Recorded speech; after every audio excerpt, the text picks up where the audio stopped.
Hello friends, यदि आसमान साफ हो तो रात के अंधेरे में आसमान का नज़ारा बहुत ही शानदार होता है। चारों तरफ टिमटिमाते तारों को देखकर ऐसा लगता है मानो किसी ने एक बहुत बड़ी चादर में मोतियों की माला पिरो दी हो। चमकते मोती हर तरफ। इन चमकते सितारों को देखकर आपके मन में भी यह विचार जरूर आता होगा कि आखिर इन सितारों को बनाया किसने, ये सितारे बनते कैसे हैं, इनको बनने में कितने साल का समय लगता है। तो इस वीडियो में हम इसी चीज़ को समझने की कोशिश करेंगे कि स्टार फॉर्मेशन कैसे होती है और स्टार फॉर्मेशन में कितना टाइम लगता है।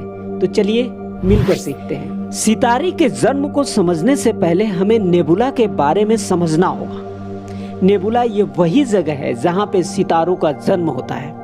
नेबुला गैसेज और डस्ट के बादल होते हैं जो कुछ लाइट ईयर से लेके हजारों लाखों लाइट ईयर तक फैले होते हैं। एक लाइट ईयर में कितने किलोमीटर होते हैं, इसका अंदाजा आप इस बात से लगा सकते हैं कि प्रकाश की स्पीड 1 सेकंड में 3 लाख किलोमीटर है। इस तरीके से प्रकाश 1 साल में जितनी दूरी तय करेगा वो पूरी दूरी 1 लाइट ईयर के बराबर होगी। तो आप अंदाजा लगा लीजिए कि जो नेबुला होती है वो कुछ लाइट ईयर से लेके हजारों लाखों लाइट ईयर तक फैली होती है। तो कितनी भयंकर दूरी है, बहुत बहुत बहुत दूर तक फैली होती है। और इन्हीं नेबुलास के अंदर हमारे स्टार्स, सोलर सिस्टम्स का जन्म होता है। एक तरीके से आप इन नेबुलास को हमारे स्टार्स का घर भी कह सकते हैं।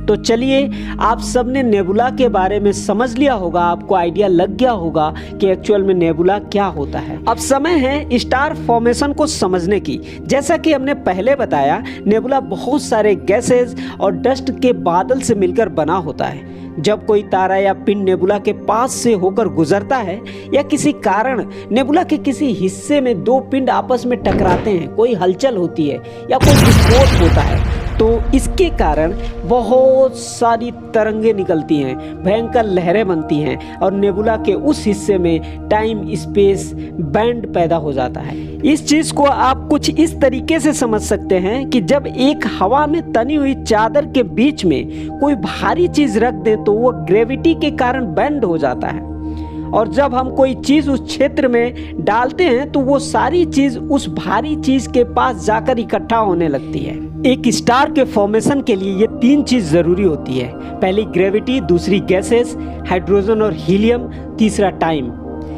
ग्रेविटी सारे मैटर को पास लेकर आती है, इतना पास लेकर आती है कि वो सारे मैटर एक छोटे से हिस्से में इकट्ठे होने लगते हैं। सारे मैटर के इतने पास आकर इकट्ठे होने से प्रेशर क्रिएट होता है। जब प्रेशर बढ़ता है तो हीट भी बढ़ता है।